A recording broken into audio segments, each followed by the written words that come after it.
देखिए क्लास 10 में जो मेन इंपॉर्टेंट चीज़ होती है वो होती है फार्मूला। यदि आपको जितना ज़्यादा फार्मूला याद है उतनी ज़्यादा आपको सवाल लगाने में आसानी होगी। जब आपको फार्मूला ही नहीं याद रहेगा, जो मेन चीज़ होती है क्लास 10 में वही होता है फार्मूला। यदि तुमको फार्मूला पता है और कॉन्सेप्ट पता है तो तुम हाईएस्ट नंबर लाओगे, जैसे कि मैंने लाया था। तो यदि 100 नंबर लाना चाहते हो मैथ में तो डेली इस चैनल को फॉलो करो और सब्सक्राइब करो। जय हिंद दोस्तों, कैसे हैं आप लोग? आपकी अपनी प्यारी सी क्लास में आपका स्वागत है। आज हम क्लास 10th की क्लास में आप लोगों को जो पहला चैप्टर है आपका वास्तविक संख्याएं मैथ का, पहला चैप्टर जो है वास्तविक संख्याएं, जो हमारा पहला चैप्टर वास्तविक संख्याएं, जैसा कि सिलेबस में आप लोग देखे होंगे कि इस ये जो चैप्टर है, इस चैप्टर से हमारा जो 5 नंबर होता है वो डेफिनेटली आता है। उस 5 नंबर में कुछ ऐसे क्वेश्चन होंगे जो आपको आप देखे होंगे कि वो बोर्ड एग्जाम में बार बार पूछे जाते हैं। तो उन क्वेश्चन को आपको अच्छी तरीके से तैयार कर लेना है। तो फटाफट से वीडियो को लाइक कर दीजिए और ज़्यादा से ज़्यादा लोगों तक शेयर कीजिए। और पहली बार आए हैं इस सोशल वाले 2.0 चैनल पर तो सब्सक्राइब भी कर लीजिए। तो चलिए वीडियो को करते हैं स्टार्ट। आज इस वीडियो में हम आपको बताने वाले हैं इस जो वास्तविक संख्या हैं इसके कुछ महत्वपूर्ण प्रश्न जो बोर्ड एग्जाम में बार बार पूछे जाते हैं, कई बार रिपीटेड है। अगर आप प्रीवियस ईयर क्वेश्चन जब उठाकर देखेंगे तो उसमें आपको देखने को मिलेगा। तो चलिए करते हैं वीडियो को स्टार्ट। और पहला क्वेश्चन आप लोगों को हम लिखकर बताते हैं। तो पहला क्वेश्चन आप लोगों के सामने यहाँ पे 10 क्वेश्चन लेकर आए हैं। तो जो सबसे पहला क्वेश्चन है उसको हम लिखते हैं। लिखा है कि HCF लिख रहे हैं क्वेश्चन, लिखा है HCF का मतलब समझते हैं क्या होता है? HCF मतलब highest common factor. Highest common factor मतलब कि इसका जो हिंदी मतलब होता है वो होता है मौसप। अच्छी तरीके से आप जानते होंगे मौसप क्या होता है। तो मौसप क्या दिया है? 306 कामा 657 कितना आया? 9। मतलब दो संख्याएं हैं। सवाल क्या है? इस सवाल में दो संख्याएं हैं। एक संख्या है 306, दूसरी संख्या है 657 और इनका जो HCF है वो क्या है? 9 है। फिर उसके बाद कह रहा है कि दिया है। क्या है? ये दिया है। ये जो आपको हम क्वेश्चन बताने वाले हैं, ये जो क्वेश्चन है ये सेम टू सेम क्वेश्चन आपके NCERT बुक में पूछा हुआ है। तो जो आपका बोर्ड एग्जाम क्वेश्चन पूछता है वो NCERT ही पूछता है। अगर आप तैयारी कर रहे हैं हाई स्कूल की तो मैं आपको एक ही सजेस्ट दूंगा कि आप NCERT के अलावा इससे कुछ मत पढ़िए। आपके NCERT के बुक में जो दिया है उसी को आप पढ़िए। फिर उसके बाद पूछ रहा है अगला, फिर आगे इसमें दिया है और LCM। ये LCM मतलब lowest common multiply. Lowest common multiply इसका हिंदी में क्या होता है? मौसप। ये मौसप क्या यही संख्या रहेगी क्या? 306 कामा क्या 657।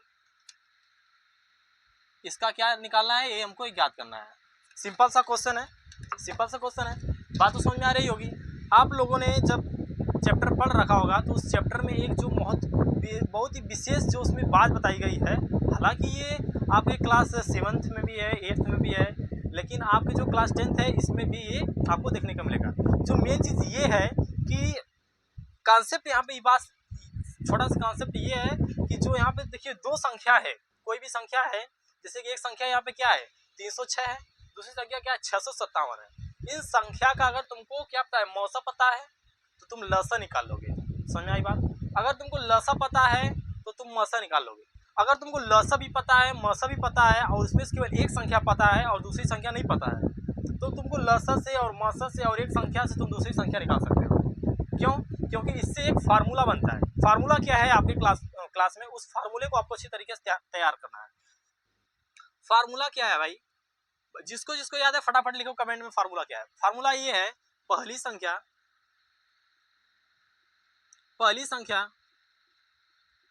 गुणे दूसरी संख्या, गुणे दूसरी संख्या। प्लस नहीं करेंगे, बहुत बच्चे प्लस कर देते हैं, कहते हैं आंसर ही नहीं आ रहा है। कहाँ से आएगा भाई? जब प्लस करोगे वहां पे गुणा है। तो पहली संख्या गुणे दूसरी संख्या, दूसरी संख्या इक्वल बराबर होगी उसके LCM के गुणे किसके? HCF के। तो ये हमारा फॉर्मूला है। पहला फॉर्मूला आप लोगों को याद करना है, सबसे छोटा और सबसे पहला फार्मूला। देखिए क्लास 10 में जो मेन इंपॉर्टेंट चीज़ होती है वो होती है फार्मूला। यदि आपको जितना ज़्यादा फार्मूला याद है उतनी ज़्यादा आपको सवाल लगाने में आसानी होगी। जब आपको फार्मूला ही नहीं याद रहेगा, जो मेन चीज़ होती है क्लास में वही होता है फार्मूला। यदि तुमको फार्मूला पता है और कॉन्सेप्ट पता है तो तुम हाईएस्ट नंबर लाओगे, जैसा कि मैंने लाया था।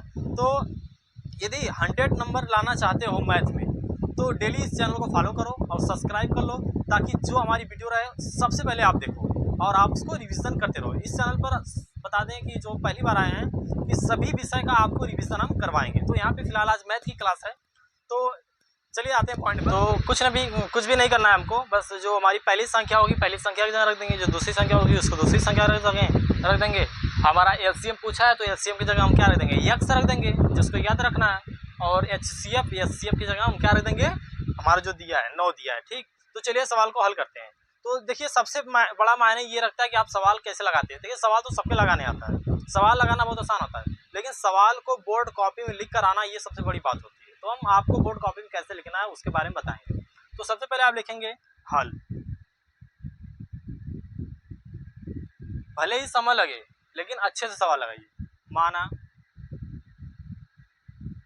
माना क्या पूछा, एलसीएम, माना एलसीएम किसका 306 कामा 657 का बराबर क्या यक्स। एलसीएम क्या हो गया 306 का और 657 का एलसीएम क्या हो गया, मान लिया हमने यक्स। फिर उसके बाद दिया है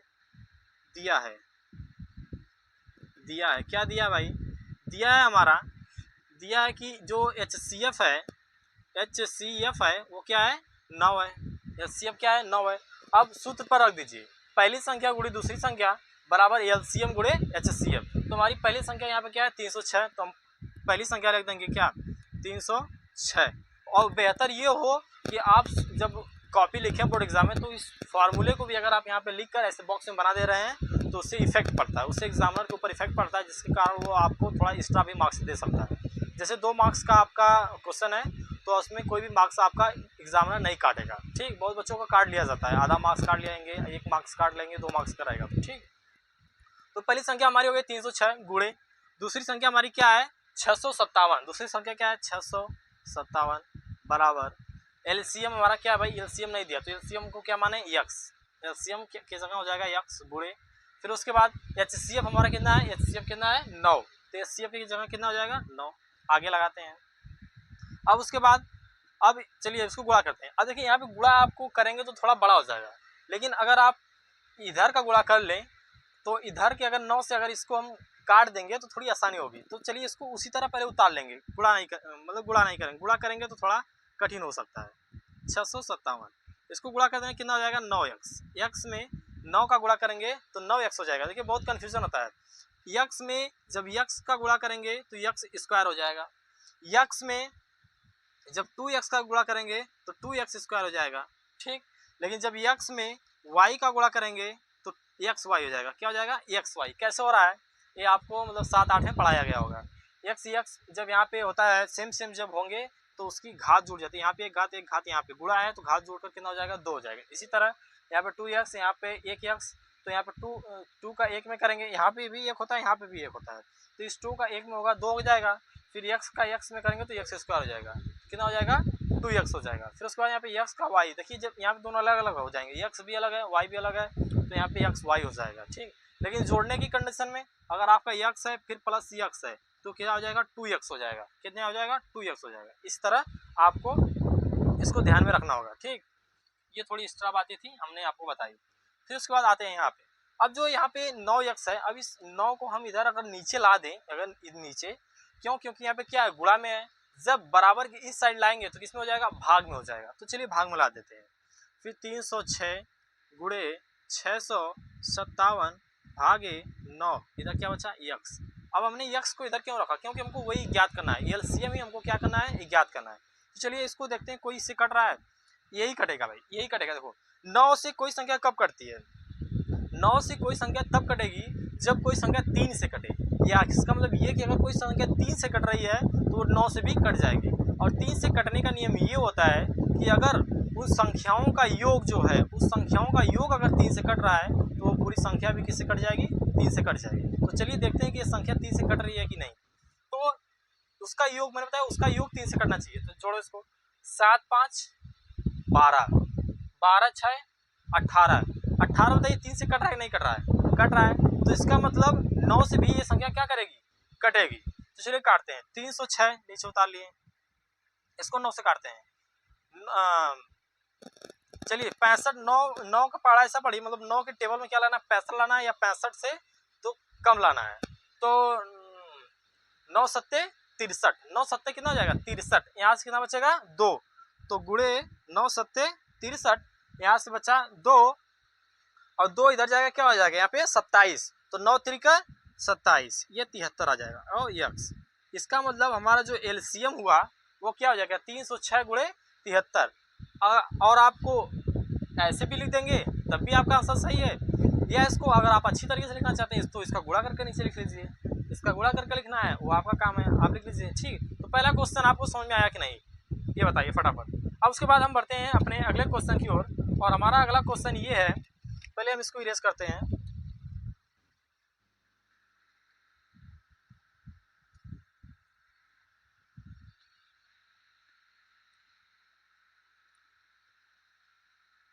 तो हमारा अगला क्वेश्चन ये है कि दिया है कि 12, 15 और 21 का अभाज्य गुणनखंड विधि से HCF और LCM निकालना है। HCF मतलब मसप और LCM मतलब लसप, किस विधि से, अभाज्य गुणनखंड विधि से। क्या पूछा है क्वेश्चन में, पूछा है दूसरा क्वेश्चन है कि, दूसरा क्वेश्चन ये है कि 12, 15, 21 का अभाज्य गुणनखंड विधि से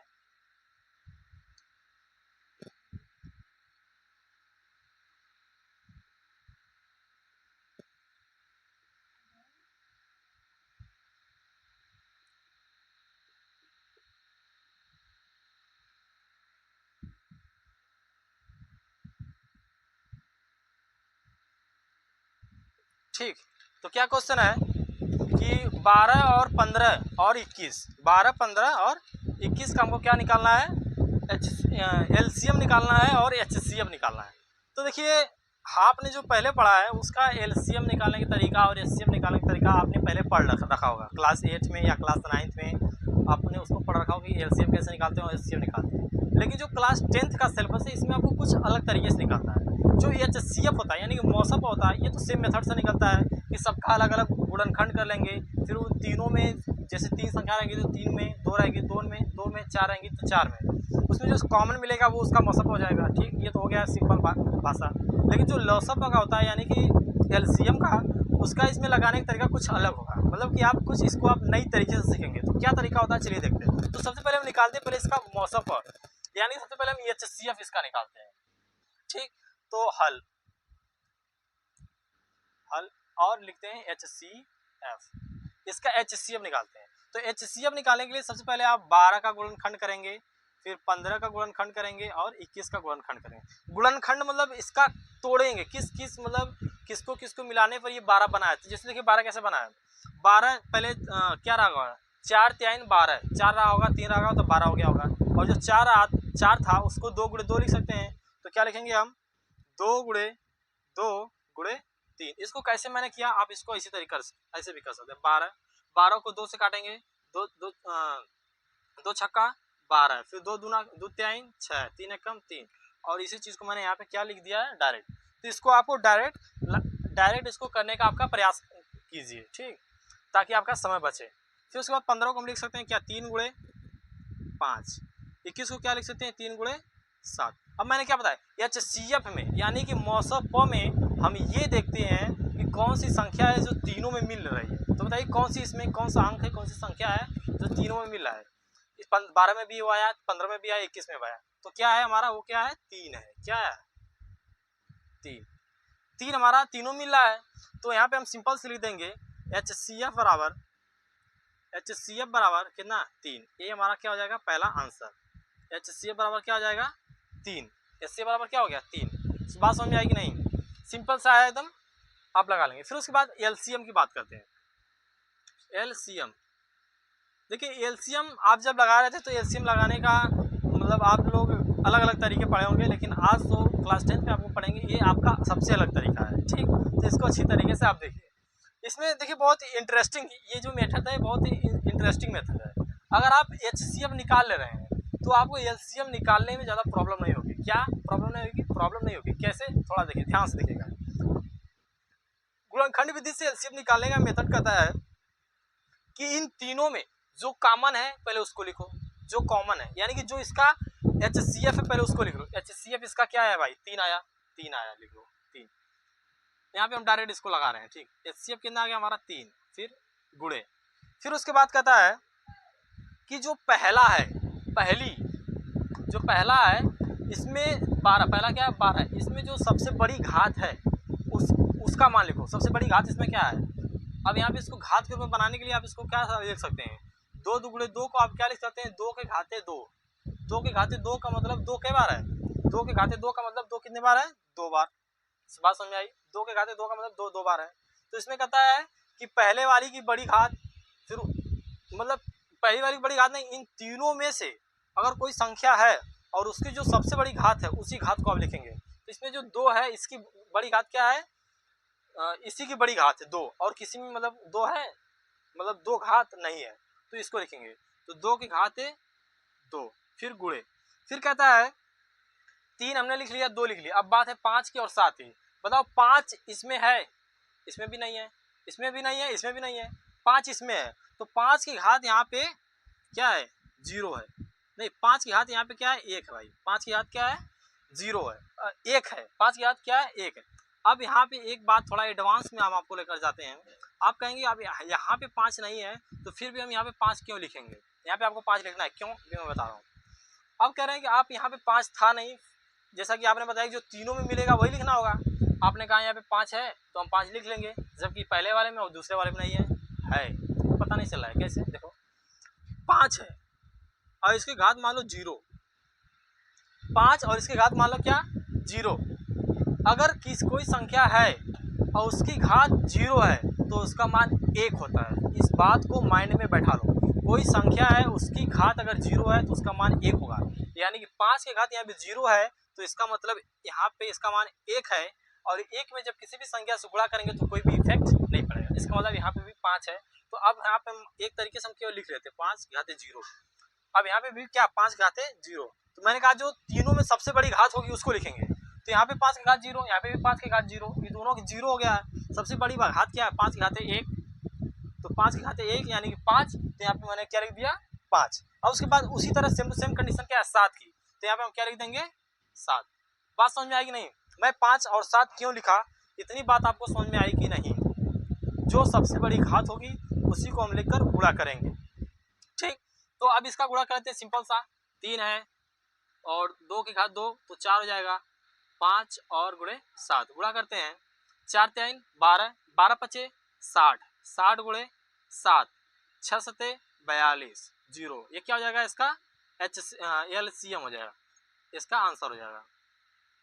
बात समझ में आएगी नहीं, ये आपका दूसरा क्वेश्चन, ठीक, सिंपल था, स्क्रीनशॉट ले लीजिए, ठीक। तो अभी हम अब बढ़ते हैं अगले क्वेश्चन की ओर, ठीक। इसके पहले इसको इरेज कर दें पहले।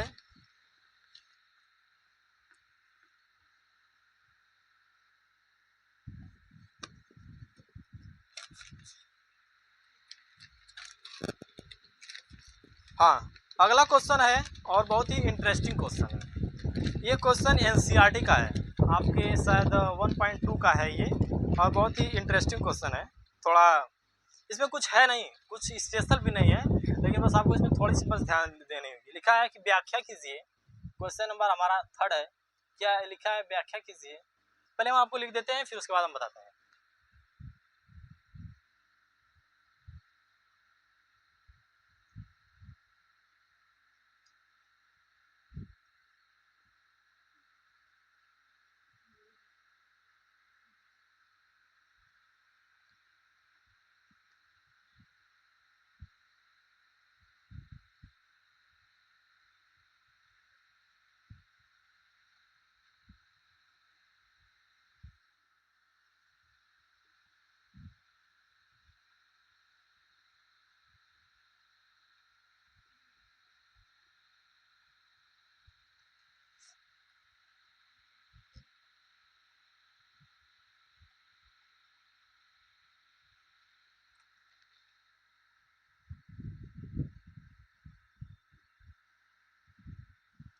देखिए पूछ क्या रहा है, सिंपल सा केवल घुमा रहा है, सिंपल सा केवल घुमा रहा है, क्या कि व्याख्या कीजिए, क्या कर रहा है, व्याख्या कीजिए कि 7 गुणे 11 गुणे 13 प्लस 13।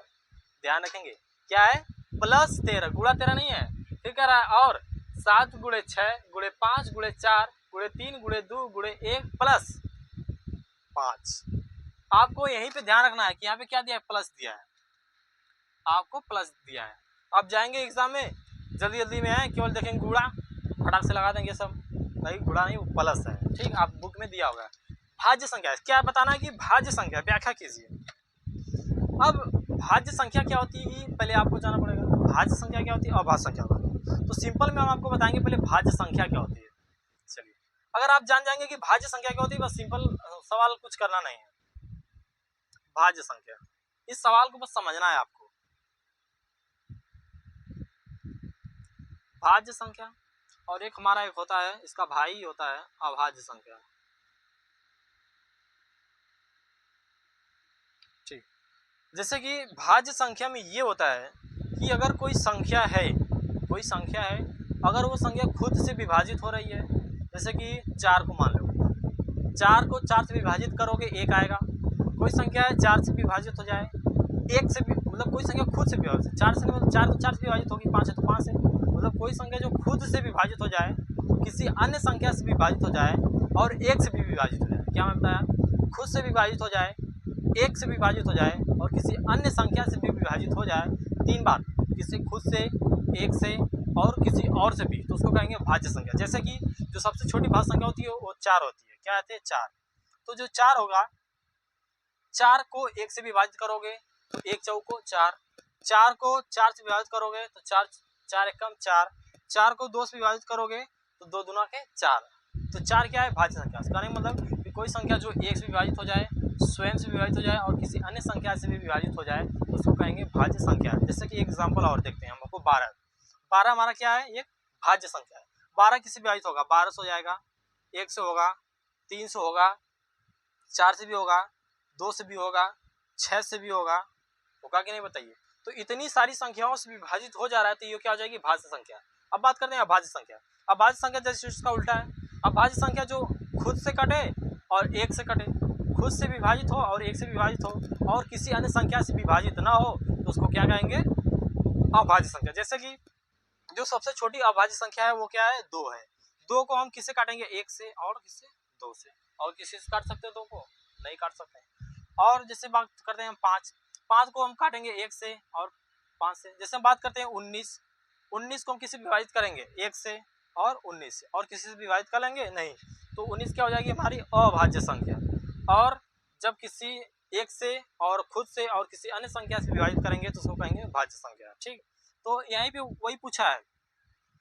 तो अभी देखिए यहाँ सिंपल से दिया है कि 7 गुणे 11 गुणे 13 प्लस 13, कह रहा कि यहाँ पे प्लस 13 आ गया है, तो बताओ कि ये भाज्य संख्या बन सकती है कि नहीं। तो इसका हम सिंपल से पहले गुणा कर लेंगे, फिर जो है उसको जोड़ लेंगे, फिर उस जोड़ने के बाद जो आएगा उसको देखेंगे कि वो क्या खुद से कट रहा है, 1 से कट रहा है और किसी अन्य संख्या से भी कट रहा है तो भाज्य होगा।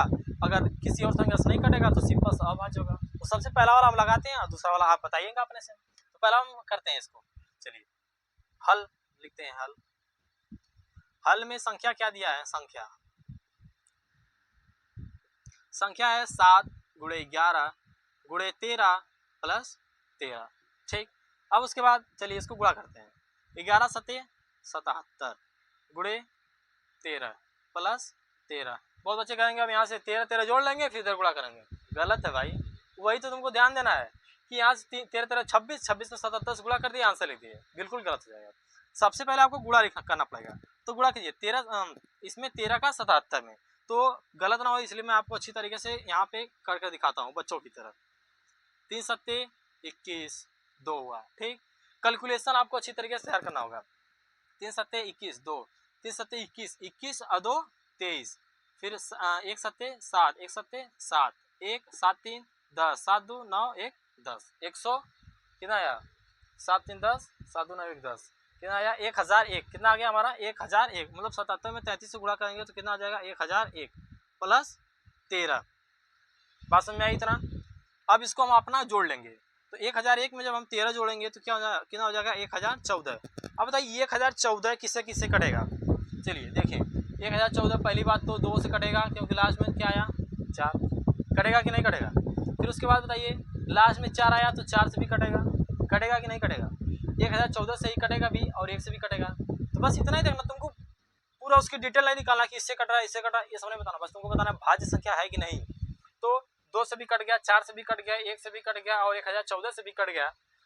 तो हम यहाँ पे लिखेंगे अतः 1014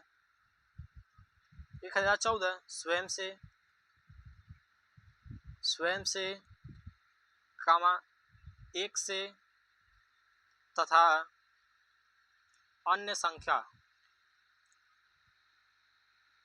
संख्याओं से भी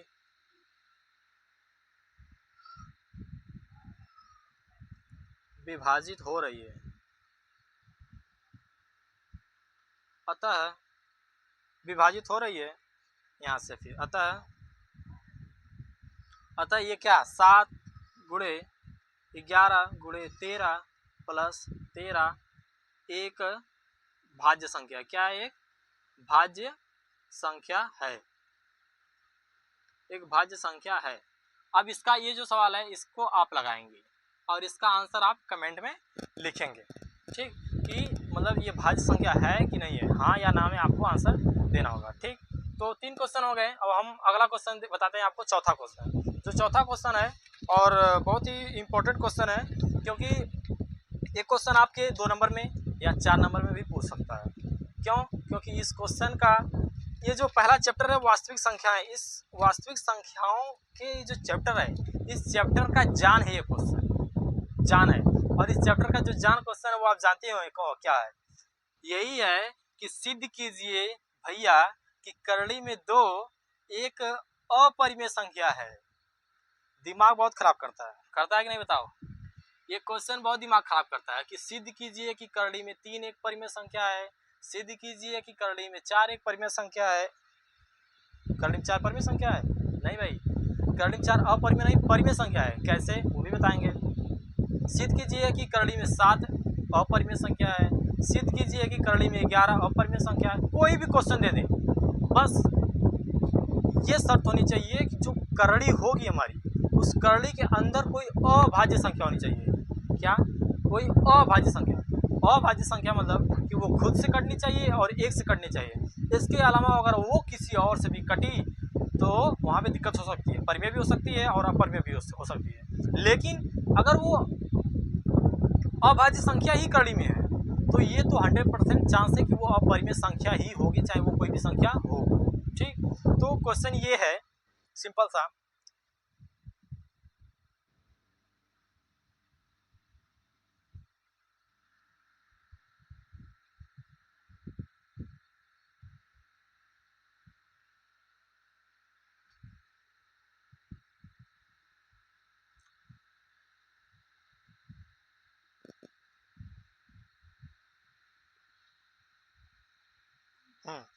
क्वेश्चन ये है कि सिंपल सा कि सिद्ध कीजिए कि करड़ी में 2 एक अपरिमेय संख्या है। करड़ी में 2 क्या है? एक अपरिमेय संख्या है। अगर यहाँ पे आपको अगर करड़ी में 2 के अलावा अगर करड़ी में 3 आ रहा है या करड़ी में 5 आ रहा है या करड़ी में 7 आ रहा है या करड़ी में 11 आ रहा है तो सब क्वेश्चन यानी कि सब जो सवाल होंगे आपके इसी मेथड से लगेंगे। बस जो अंक होंगे वो भाई अपना बदलते रहेंगे स्टेप के अनुसार। तो चलिए इसको बताते हैं।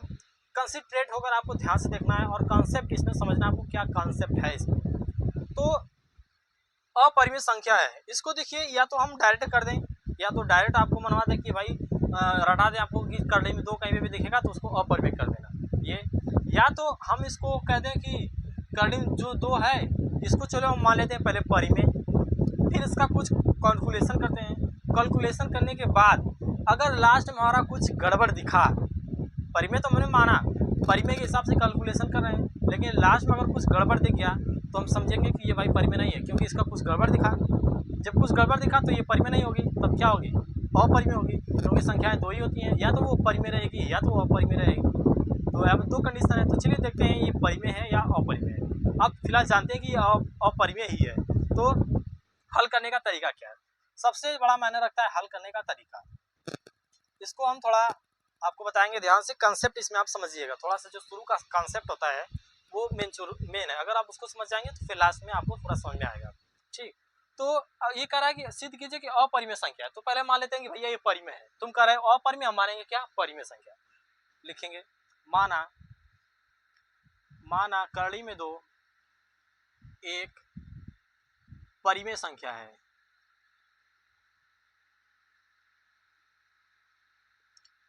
करड़ी में 2 एक परिमेय संख्या है। ठीक, अब जब ये परिमेय संख्या रहेगी तो कोई भी जब परिमेय संख्या होती है तो उस परिमेय संख्या को हम p/q के रूप में लिख सकते हैं, या a/b के रूप में लिख सकते हैं, या x/y के रूप में लिख सकते हैं। तो यहाँ पे करड़ी 2 को हम किसके रूप में ले रहे हैं, करड़ी 2 को हम लिख ले रहे हैं p/q के रूप में। इसके रूप में p/q के रूप में, क्यों, क्योंकि मैंने मान लिया ये क्या है, परिमेय संख्या है। अब परिमेय संख्या केवल मतलब यही नहीं होता है कि p/q के रूप में लिख दिया तो परिमेय संख्या है, ये नहीं होता। इसका एक बात ये होती है कि जो q हमारा हो वो कभी भी 0 ना हो, पहली बात।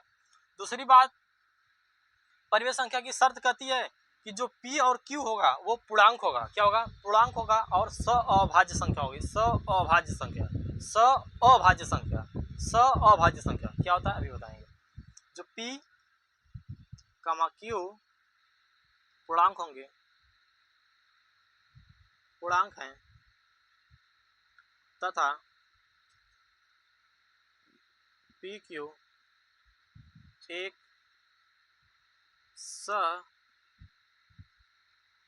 यहीं पे आपको थोड़ा सा ध्यान देना है, सअभाज्य संख्या है। एक क्वेश्चन भी आता है आपके बोर्ड में, वो क्वेश्चन काफ़ी फेमस है, शायद 2022 से वो क्वेश्चन बार बार रिपीट कर रहा है बोर्ड एग्जाम में। अब की बार भी आया था 2024 में भी, किसी सेट में पूछा होगा। उसमें उस क्वेश्चन अगर क्वेश्चन होगा तो उसको हम आपको डिस्कस कराएंगे। वो क्वेश्चन उसमें 4 ऑप्शन दिया रहता है, उसमें पूछता है कि कौन सी सअभाज्य संख्या है। ठीक, तो सअभाज्य संख्या के देखिए एग्जाम्पल से हम आपको बताते हैं, सिंपल सा। पहले समझिए क्या होता है। सअभाज्य का मतलब ये होता है अगर कोई संख्या है वो केवल अगर खुद से कटे और एक से कटे और किसी अन्य से न कटे, अभाज्य का सेम अभाज्य का है, खुद से कटे और एक से कटे और किसी अन्य से न कटे, उसको अभाज्य संख्या कहेंगे। बस कंडीशन ये है कि जो संख्या होंगी वो सेम से न कटे। अगर मतलब 2 संख्या है, अगर पहली भी संख्या 2 से कट रही है, अगर दूसरी भी संख्या 2 से कट रही है, तो दोनों संख्याएं स्वअभाज्य कभी नहीं होंगी। इसका मतलब कोई भी संख्या अगर सेम संख्या से कट रही है, अगर आप PQ को देखेंगे, अगर PQ अगर 5 से विभाजित हो रहा है, 5 से Q भी विभाजित हो जा रहा है, 5 से P भी विभाजित हो जा रहा है, तो ये P और Q स्वअभाज्य संख्या नहीं होंगी। अगर यहाँ पर अगर हम सॉल्व करेंगे, P और Q अगर 2 से विभाजित हो जाएंगे तो क्या हो जाएंगे, यह स्वअभाज्य संख्या नहीं रहेंगी। अगर नहीं विभाजित होगी तो रहेंगी। तो ठीक, सवाल को बनाने के लिए अब यहाँ पे थोड़ा सा आपको क्या करना पड़ेगा, एक चीज आपको ध्यान रखना है। ये सवाल जो है थोड़ा प्रैक्टिस करने वाला है, आपको 2-3 बार अगर इसको आप प्रैक्टिस करेंगे तो आपको अच्छी तरीके से तैयार हो जाएगा। चलिए करड़ी में 2 किधर लाते हैं हम, करड़ी में 2 Q बराबर P। तो अब यहाँ पे आपको एक चीज करना है, दोनों पक्षों का वर्ग कर दीजिए। लिखेंगे दोनों पक्षों का वर्ग करने पर, दोनों पक्षों का वर्ग करने पर, ठीक, तो वर्ग कीजिए। करड़ी में 2 Q का स्क्वायर P का स्क्वायर, इधर करेंगे तो करड़ी में 2 का जब स्क्वायर करेंगे तो 2 हो जाएगा और Q स्क्वायर हो जाएगा बराबर P स्क्वायर। अब यहाँ से आप एक चीज़ देखें, एक चीज़ आप ध्यान से देखें कि ये जो 2 है इधर किस में है, गुणा में है। जब इधर लेकर जाएंगे क्या हो जाएगी, भाग में हो जाएगी। भाग में होने का मतलब वो जो 2 है वो P स्क्वायर को क्या कर देगा, विभाजित कर देगा। जब P स्क्वायर को विभाजित करेगा तो P को विभाजित कर देगा। क्योंकि ये कॉन्सेप्ट है कि अगर कोई संख्या किसी संख्या के वर्ग को विभाजित करती है तो वह संख्या उस संख्या को विभाजित कर देगी जिसके वो वर्ग को विभाजित कर रही थी। बात समझ आई? अगर कोई संख्या किसी संख्या के वर्ग को विभाजित कर रही है यानी काट रही है तो वो संख्या उस संख्या को विभाजित कर देगी जिसका वो वर्ग था। ठीक, तो यहाँ पे हम लिख देंगे चूंकि 2 P स्क्वायर को विभाजित करता है, विभाजित करता है, इसलिए जो 2 है P को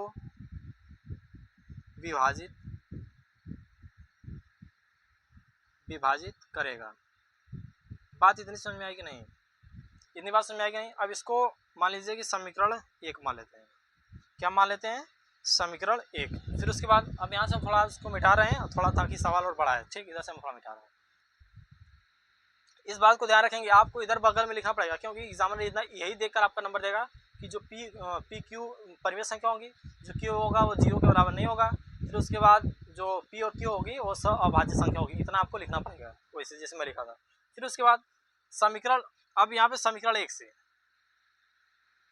समीकरण 1 से अब यहाँ से 2 से पी स्क्वायर विभाजित हो गया, 2 से क्या हो जाएगा, पी स्क्वायर विभाजित हो जाएगा। अब यहाँ पे मान लीजिए, एक मान लीजिए,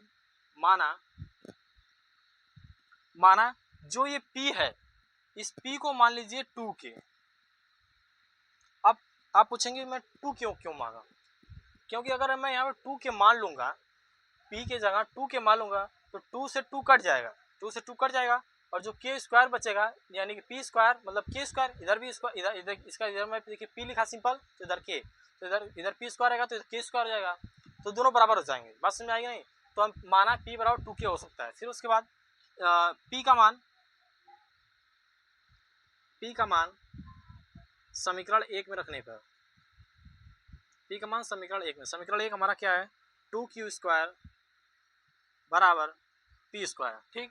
पी स्क्वायर की जगह हम रखेंगे क्या, 2k, तो 2q स्क्वायर बराबर पी की जगह 2k का होल स्क्वायर, ठीक। इसको सॉल्व करेंगे, 2q स्क्वायर बराबर 2 दूना के 4 और k स्क्वायर, इसको काटेंगे 2 1 कम 2, 2 दूना के 4, क्या हो जाएगा, q स्क्वायर बराबर 2k स्क्वायर। इतनी बात समझ में आई कैसे कैसे सॉल्व किया मैंने, सिंपल सा था, हम सॉल्व किया हूँ। फिर उसके अब देखिए, अब यहाँ भी एक चीज़ हमको और मिल गई, इसी चीज़ को पाने के लिए मैंने ऐसा किया कि p बराबर 2k मान लिया। आपको मानना पड़ेगा भाई, क्योंकि आपको सवाल बनाना है, सिद्ध करके दिखाना, क्योंकि आप जानते हैं कि ये अपरिमेय संख्या, फिर भी हमको दिखाना है, तो दिखाने के लिए कुछ बहाना बनाना पड़ता है। तो आप देखिए यहाँ पे जो 2 है इधर किस में है, गुणा में, इधर आएगा किस में हो जाएगा, भाग में। इसका मतलब जो 2 है वो क्यू स्क्वायर को विभाजित कर रहा है, जैसे यहाँ पे 2 पी स्क्वायर को विभाजित कर रहा है, तो उसी तरह यहाँ पे 2 क्यू स्क्वायर को विभाजित कर रहा है। तो जब 2 क्यू स्क्वायर को विभाजित करेगा तो 2 क्यू को भी विभाजित करेगा कि नहीं करेगा, जैसा कि मैंने अभी बताया। तो लिखेंगे चूंकि 2 क्यू स्क्वायर को विभाजित, इसको समीकरण 2 मान लीजिए, विभाजित करता है, इसलिए ज़्यादा ताम झाम लिखने की जरूरत नहीं, बस 2 मैं लाइन लिख रहा हूँ, इसी 2 लाइन को आपको लिखना, एग्जाम में समझ जाएगा। 2 क्यू स्क्वायर को भी विभाजित करेगा,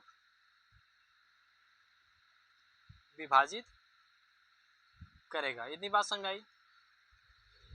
अगर आपने यहाँ तक लिख दिया, अगर क्वेश्चन 4 नंबर का है तो आपको 3 नंबर ही केवल मिलेंगे, अगर यहाँ तक लिखा, जहाँ तक मैं लिखा हूँ, क्योंकि इसके बाद जो मेन कॉन्सेप्ट है उसको आपको लिखना जरूरी है। उसको मैं आपको बताता हूँ क्या लिखना पड़ेगा, समझ कर लिखना पड़ेगा, इसी तरह नहीं लिख देंगे, समझ कर। समझिए क्या गया, मैंने सबसे पहले बताया कि अगर कोई संख्या है, अगर वो पहले करीब 2 था तो इसको मैंने सहभाज्य माना, यानी कि पी बटे क्यू के रूप में लिख दिया। सहभाज्य को मैंने बताया कि ऐसी संख्या जो 1 से कटे और खुद से कटे और 2 सेम टू सेम संख्या से नहीं कटनी चाहिए, तो उसको सहभाज्य कहेंगे। जैसे परिमेय संख्या जो होती है वो सहभाज्य संख्या होती है, मतलब 2 सेम टू सेम संख्या से नहीं कटती है। तो जो हमारा यहाँ पे देखिए, जो पी है और क्यू है वो 2 से कट रहा है, पी भी 2 से कट जा रहा है, क्यू भी 2 से कट जा रहा है, मतलब जो पी और क्यू है एक ही संख्या से कट रही है, मतलब 2 से, तो ये परिमेय संख्या नहीं है। तो बात समझ में आई। जब परिमेय संख्या नहीं होगी, परिमेय संख्या कब होगी, जब वो सहभाज्य रहेगी तब, क्योंकि यहाँ पे सहभाज्य तो हो ही नहीं रहा है, क्योंकि तो पी को भी काट रहा है, क्यू को भी काट रहा है, तो सहभाज्य हुआ ही नहीं, तो क्या आ जाएगी, यह सहभाज्य नहीं है।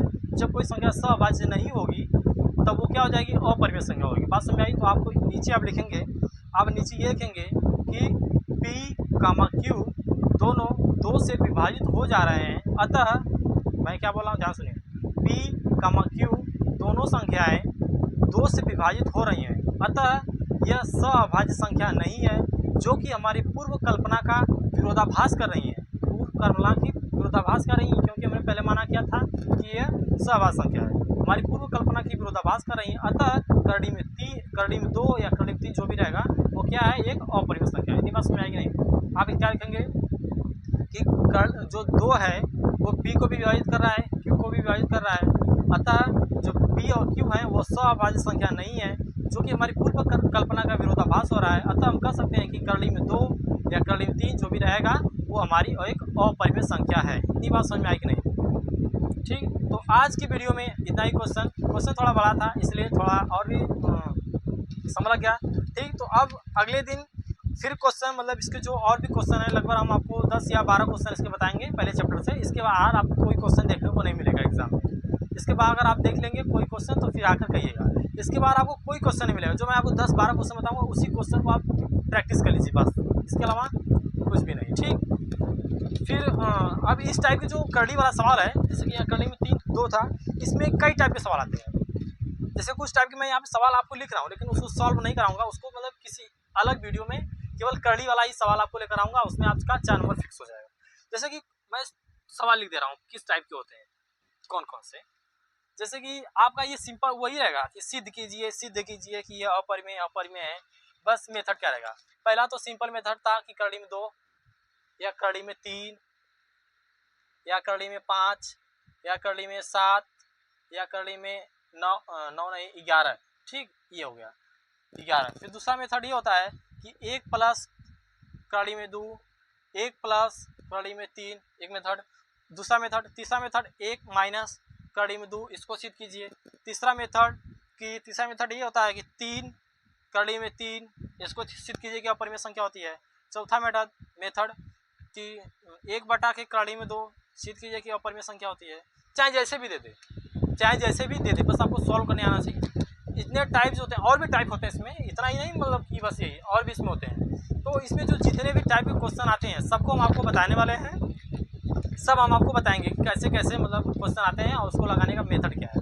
लेकिन आपको बस पहला वाला आना चाहिए जो मैं करली में 2 वाला बताया। कॉन्सेप्ट वही होगा, बस सब कुछ फॉर्मेट अलग अलग चेंज हो जाएंगे लेकिन कॉन्सेप्ट वही होगा। ठीक, तो आज की वीडियो में यहीं तक, मिलते हैं किसी अगले दिन और किसी अगली वीडियो में, तब तक जय हिंद।